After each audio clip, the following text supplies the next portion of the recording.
Hi guys and welcome back on GSM-ABC YouTube channel. In this tutorial I will show you how to change and customize your watch face on Huawei Watch GT 3. So let's do it.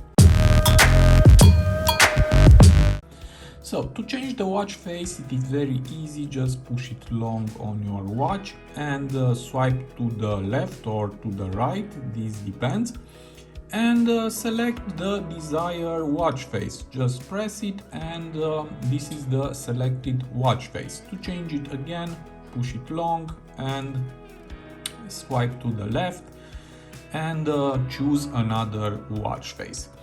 And to customize, if you see this sign for the settings, you can customize. This one doesn't have option to customize, this one have, and just press here on this sign.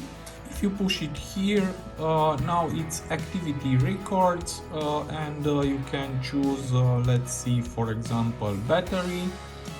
And here it's music now, and you can choose heart rate, and the same, these two can be changed, and then just press here, and that's all. It is very simple. And if you want to change again this watch face, push it long and select another one. So it is very easy. I hope this tutorial to be useful for you, and see you to the next. Have a nice day.